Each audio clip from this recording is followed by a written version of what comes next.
জগন্নাথবাবু বলুন তো, মমতা বন্দ্যোপাধ্যায়ের এই মিথ্যাচার দিয়ে যদি আমি সত্যি সত্যি তালিকা শুরু করি, কোথায় শেষ হবে? আজকে ভুতুরে ভোটার, ভুয়ো ভোটার নিয়ে লম্বা মিথ্যা তালিকার পর্দাফাশ করছি।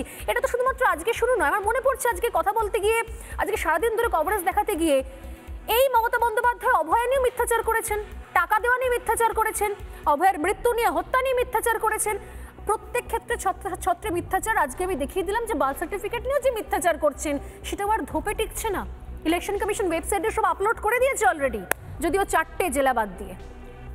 দেখুন, এই বাংলা বাঙালির ভাষ্য ধোপে টিকছে না, এবং তার কথা যে আর কেউ বিশ্বাস করছে না তার সবচেয়ে বড় প্রমাণ কি? তিনি কি বললেন যে আমার 22 লক্ষ পরিযায়ী শ্রমিককে বললেন যে তোমরা ফেরত চলে এসো, তোমাদের ওপর অকথ্য অত্যাচার হচ্ছে, তোমরা বাঙালি শ্রমিক বলে আমরা এখানে এসে কাজ দেবো।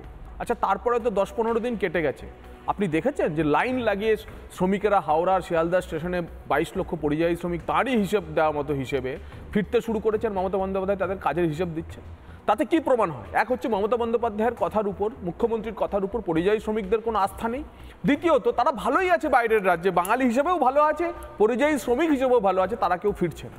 একইভাবে যে এসআইআর নিয়ে, নিবিড় ভোটার তালিকা সংশোধন নিয়ে যে মিথ্যাচার করছেন, তার নিজের মিথ্যাচার তিনি আরও বড় মিথ্যাচার দিয়ে ঢাকার চেষ্টা করছেন।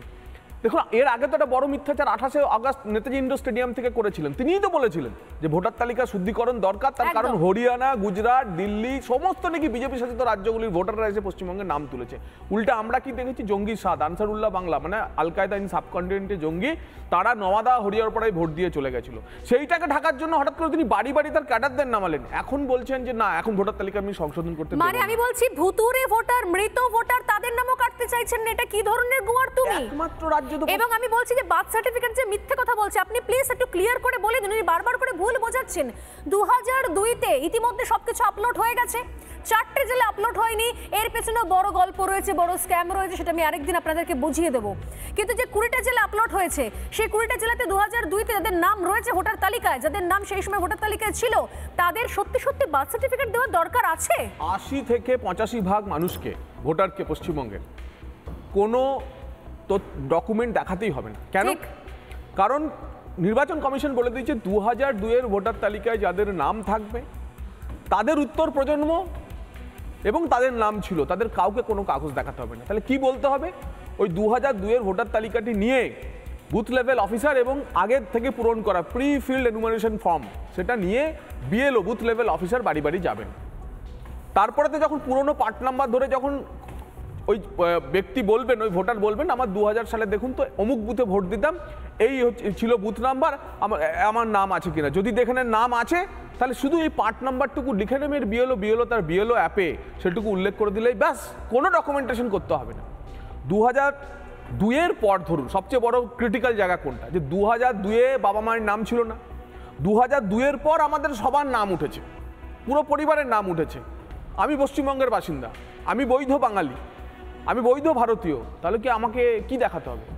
না, আপনাকে বার্থ সার্টিফিকেট বা এরকম কিছু দেখাতে হবে না। আপনার স্কুলের সার্টিফিকেট আছে, আপনার ব্যাংকের পাসবই আছে, আপনার, যার ফলে 11-12টি ডকুমেন্টেশন রয়েছে।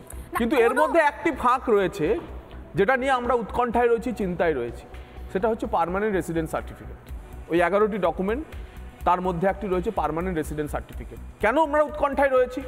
কারণ এই কিষানগঞ্জ, আমরা যেখানে বারবার বলছিলাম যে আরারিয়া, পূর্ণিয়া, কিষানগঞ্জ, এই এলাকাগুলিতে যেভাবে আপনার অনুপ্রবেশ হয়েছে, এই কিষানগঞ্জে এসআইআর শুরু হওয়ার সঙ্গে সঙ্গে কিষানগঞ্জ ডিএম অফিসে 2.5 লক্ষ আবাসী সার্টিফিকেট বিহারে বলে, অর্থাৎ পার্মানেন্ট রেসিডেন্স সার্টিফিকেটের জন্য অ্যাপ্লিকেশন জমা পড়ে। ঠিক বিহার গভর্নমেন্ট যখন এটা চেক করে তখন দেখে 30,000 মতো রয়েছে যারা জেনুইন, যাদের পার্মানেন্ট রেসিডেন্স সার্টিফিকেট পাওয়ার কথা, বাকিরা হচ্ছে অনুপ্রবেশকারী বা বাংলাদেশি। পশ্চিমবঙ্গে সেই মেকানিজম তৈরি হয়ে গেছে। আমরা শুনছি নবান্ন থেকে বিভিন্ন জায়গাতে এসডিও বিডিওদের বলে দেওয়া হয়েছে যে দেদার পার্মানেন্ট রেসিডেন্স সার্টিফিকেট দেওয়া ইস্যু করো যারা বাংলাদেশি ভোটার। এবং এই এসডিও এবং বিডিওরা, অর্থাৎ যারা রিটার্নিং ইলেকট্রাল রেজিস্ট্রেশন অফিসার এবং এই আরও তার সহকারী, তারা কিন্তু মনে রাখবেন 4 জন ইতিমধ্যে সাসপেনশন হয়েছেন।